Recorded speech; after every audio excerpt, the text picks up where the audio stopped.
আসসালামু আলাইকুম সম্মানিত দর্শক, যে যেখানে আছেন সবাইকে জানাচ্ছি মানবিক শুভেচ্ছা।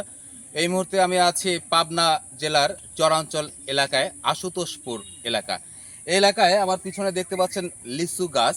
আসলে এটাও একটা লিচু বাগান, কিন্তু এই লিচু বাগানের ঘটনার আড়ালেও কিছু ঘটনা রয়ে যায়। লিচু বাগানে কেন শশা হাতে, এটাও একটা বিশাল বিষয়। এই লিচু বাগানের পাশেই একটি শশা ক্ষেত আছে, আমি দেখাচ্ছি সেই শশা ক্ষেত। চলে আসেন এদিকে। এই যে দেখতে পাচ্ছেন শশা ক্ষেত। তো আমরা ঢাকাতে যারা হাইব্রিড শশা খাই, আসলে সেটার যে কি স্বাদ, এবং দেশীয় শশা যেটা হাইব্রিড ছাড়া কিংবা মেডিসিন মুক্ত শশা, সেই শশার যে কি স্বাদ সেটা গাছ থেকে ছিঁড়ে না খেলে বোঝাই যায় না। তবে এখানে একটা কথা রয়েই যায়, অন্যের ক্ষেতের শশা কেন আমি ছিঁড়ব অনুমতি ছাড়া। কিন্তু না বন্ধুরা, আপনারা তো আমাকে জানেন চিনেন যে অনুমতি ছাড়া আসলে আমি কোনো অন্যের জিনিসে হাত দেই না।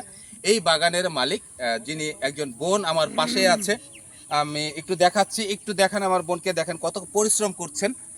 তিনি ওনার নিজের ক্ষেত পরিশ্রম করে এখানে মরিচ বেগুনের চাষ করেছে, এবং এখানে হলুদ দেখা যাচ্ছে, হলুদের গাছ।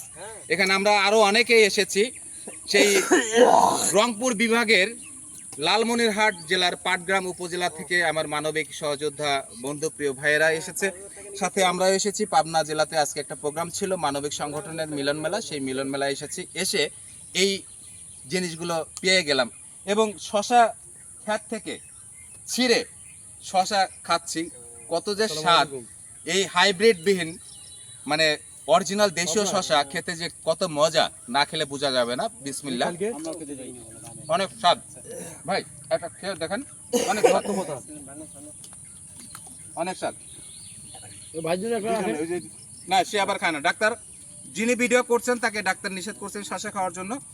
আলহামদুলিল্লাহ দুইটা খেয়েছি, এটা 3 নাম্বার, এটা 4 নাম্বার। একালি না খাইলে মজা লাগে না।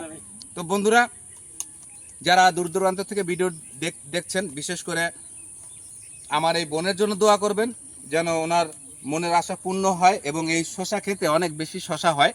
এবং এই যে বেগুন চাষ করছেন, আচ্ছা আচ্ছা, এই যে আলহামদুলিল্লাহ আরেকটি দাওয়াত পেয়ে গেলাম।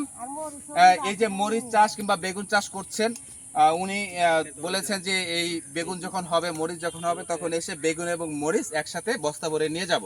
সবাই দোয়া করবেন ওনার এই ক্ষেতের ফলন যেন আরো অনেক বেশি হয়।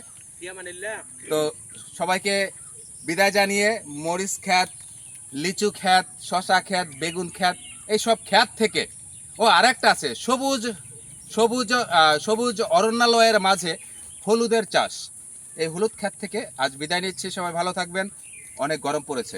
আসসালামু আলাইকুম।